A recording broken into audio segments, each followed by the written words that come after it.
கோவையை அடுத்துள்ள மதுக்கரை பகுதியில் சுற்றி வரும் ஒற்றை யானையை பிடிக்க வனத்துறையினர் தீவிர நடவடிக்கை மேற்கொண்டுள்ளனர். யானையை பிடித்து காப்பகத்தில் வைக்காமல் வேறு காட்டுப்பகுதியில் கொண்டு சென்றுவிட விலங்குகள் நல ஆர்வலர்கள் கோரிக்கை விடுத்துள்ளனர். இதுகுறித்த தகவல்களை செய்தியாளர் மார்டினிடம் கேட்கலாம். மார்டின், யானையை பிடிப்பதற்கு என்ன மாதிரியான நடவடிக்கைகள் மேற்கொள்ளப்பட்டு வருகிறது?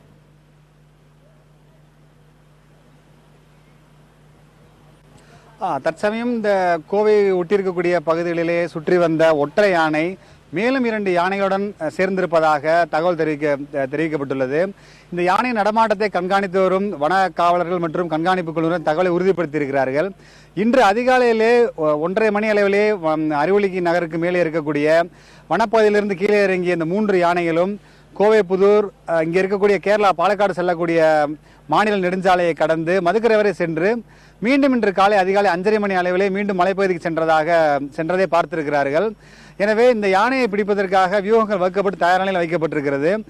பல்வேறு அரசுத்துறை அதிகாரிகள் இந்த யானையை பிடிக்கும் இந்த மிஷன் மதுக்கரை மகாராஜ் என்ற ஆபரேஷனில் ஈடுபட்டிருக்கிறார்கள். அதே போல தன்னார்வலர் விலங்கின ஆர்வலர்கள் மற்றும் சுற்றுச்சூழல் ஆர்வலரும் இதில் இணைத்து இந்த திட்டத்தை செயல்படுத்த வனத்துறை முடிவு செய்திருக்கிறது. நம்மிடம் வன ஆர்வலர்கள் இருக்கிறார்கள், அவரிடம் கேட்கலாம். நேற்று இந்த தன்னார்வலர்கள் வன விலங்கின ஆர்வலர்கள்லாம் ஒன்றிணைத்து ஒரு கூட்டம் நடத்தினாங்க. அதில் என்ன முடிவுகள் எடுக்கப்பட்டதுங்க? அந்த கூட்டம் அந்த ஜிஓன்னு போட்டிருக்காங்க. இந்த பிடிச்சு கொண்டு போய் ஆனமலை புலிகள் காப்பகத்தில் அடைச்சி கும்கியா மாற்றுறதுக்கான ஒரு ஜிஓ. அதை எப்படி செயல்படுத்துறது, அதற்கான திட்டத்தை எப்படி வகுக்கலாம் அப்படின்னு தான் எங்ககிட்ட கேட்டாங்க. ஒரு ஜிஓ போடுறதுக்கு முன்னாடி இந்த கூட்டத்தை நடத்தியிருந்தால் நல்லா இருந்திருக்கும். அதுக்கப்புறமா நீங்கள் ஜிஓ போட்டு பின்னாடி இதை என்ன பண்ணலான்னு எங்கிட்ட கேட்குறீங்க, அது எங்களுக்கு உடன்பாடு இல்லை அப்படின்னு எங்களோட கருத்துக்களை அதில் ஆழமான கருத்துக்களை சொன்னோம். இப்போ இதே போல் மற்ற யானைகளையும் பிடிப்பீங்களா, வெளியில் வரக்கூடிய எல்லா யானைகளையும் பிடிச்சு கொண்டு போய் அடைச்சிருவீங்களா அப்படின்னு எங்களோட ஐயத்தையும் நாங்கள் அவங்ககிட்ட சொன்னோம். இப்படி அந்த என்டையர் இதுவும் மினிட் பண்ணியிருக்காங்க, தெரிய வரும். இப்போ பிற மாநிலங்களில் இது போன்ற பொதுமக்களுக்கு இடையூறு செய்யக்கூடிய யானைகளை எந்த மாதிரி வகையில் இந்த வனத்துறையினர் கையாளுறாங்க, அதை என்ன பண்ணுறாங்க, வேறு மாற்று என்ன இருக்குதுக்கு? இப்போது பிற மாநிலங்களில் இந்த யானைக்கு ரேடியோ காலர் பொருத்தி யானை எங்கே போகுது அப்படிங்கிறத கண்காணிக்கிறாங்க.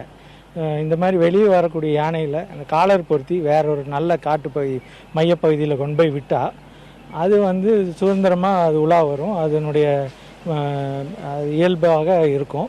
அந்த சமயத்தில் நமக்கும் அந்த எலிஃபண்ட் எங்கே போகுது வருது, எந்த சமயத்தில் வருது, எந்தெந்த காலங்களில் வருது அப்படிங்கிற பூரா விவரமும் நமக்கு தெரிய வரும்.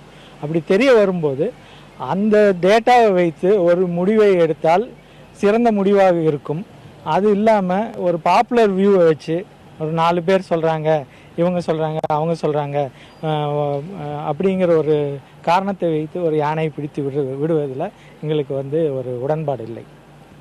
கணேஷ், விஞ்ஞானபூர்வமாக அந்த யானை நடமாட்டத்தை கண்காணிக்க வேண்டும் என திரு மோகன்ராஜ் கூறியிருக்கிறார். அதற்கிடையே அதாவது இந்த ரேடியோ காலர் பொருத்துவது என்பது ஏற்கனவே கோவை மாவட்ட வனத்துறை ஒரு தொண்டாமுத்தூர் வனப்பகுதியில் வைத்து ஒரு யானைக்கு ஒரு பரிச்சாத்த முறையிலே ஒரு முயற்சியை செய்தார்கள். ஆனால் அது தோல்வியில் முடிந்தது என்று கூறலாம். ஏனென்றால் அந்த மயக்க மருந்தை செலுத்தி பிடிக்கப்பட பட்சத்திலே அந்த யானை ஒன்று இடம் மாறிவிட்டு, அதாவது வனத்துறை திட்டமிட்ட இடத்திலிருந்து மாறி போய் அந்த யானை இறந்த சம்பவம், துயர சம்பவம் நடந்திருக்கிறது. கணேஷ், தற்போது இருக்கக்கூடிய சூழ்நிலையில அந்த ஒற்றை யானையோடு மேலும் 2 யானைகள் இணைந்திருப்பதாக கூறப்படுகிறது. இந்த தருணத்தில் வனத்துறை எந்த மாதிரியான நடவடிக்கைகளை திட்டமிட்டிருக்கிறார்கள்? ஏற்கனவே போட்டிருந்த திட்டங்களில் ஏதாவது மாறுதல்கள் இருக்கிறதா?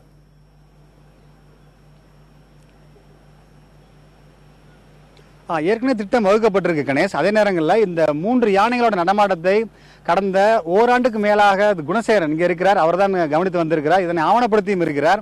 இந்த குணசேகரன் பார்த்த காட்சிகள், அந்த யானையோட செயல்பாடுகள் எப்படி இருக்கு, அந்த ஒற்றை யானை செயல்படும் விதம், தன்மை என்ன என்பது குறித்து கடந்த ஓராண்டுக்கு மேலாக இந்த யானையை ஆய்வு செய்து வரும் குணசேகரன் கேட்கலாம். வணக்கங்க. இன்னைக்கு காலையில் இந்த யானையை நீங்கள் பார்த்தீங்களா, பாயிண்ட் அவுட் பண்ணீங்க, அதோட எப்படி பிஹேவ் பண்ணிட்டு இருக்கு? கடந்த ஒரு வருஷமா இந்த 2 யானையும் இந்த ஒரு யானையும் சந்திக்காம இருந்துச்சு, சந்திச்சாலும் சண்டை போட்டு இருந்துச்சு. ஆனால் நேற்று நைட்டு 1:30 மணிக்கு தகவல் கிடச்சிது 3 யானை இருக்குது அப்படின்ட்டு. காலையில் நாங்கள் 5:30 மணிக்கு போய் பார்க்கும்போது இந்த 3 யானை ஒன்று சேர்ந்து வனத்துக்குள்ள போகுது ஒன்று சேர்ந்தோம். முன்னாடி 2 யானை போயிட்டு இருந்து பின்னாடி கடைசி யானை வந்து அதோட மண்ணை தூவிட்டு அதோட இயல்பான அது 3 பேர் ஒன்று தான் அப்படின்னு காட்டிட்டு அதோட வனத்துக்குள்ள வனப்பகுதியில் சென்றுட்டு 3 ஒன்றா சென்றுட்டது.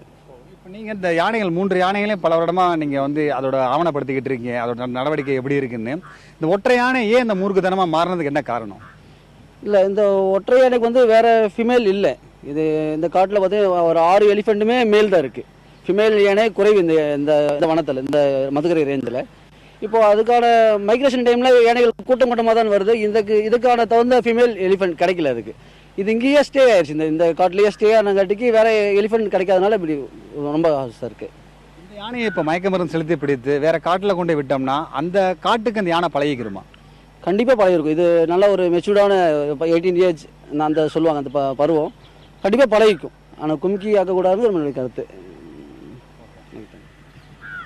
கணேஷ், வனத்துறையை பொறுத்த வரைக்கும் இந்த ஏற்கனவே இந்த 3 கும்கி யானைகள் இங்கே பாரி, சுஜய் மற்றும் விஜய் ஆகிய 3 கும்கி யானைகள் நவக்கரை பகுதியில் இங்கே முகாமிட வைக்கப்பட்டுள்ளன. அதே நேரத்தில் இங்கே ஆனமலை புலிகள் காப்பகத்தில் இருக்கக்கூடிய கலீம் என்ற மிகவும் பயிற்சி பெற்ற அனுபவம் பெற்ற காட்டு யானைகளை விரட்டுவதற்கு அனுபவம் பெற்ற கலீமை இன்று மாலைக்குள் இங்கே கொண்டு வரவும் வனத்துறை திட்டமிட்டுள்ளது. கணேஷ்.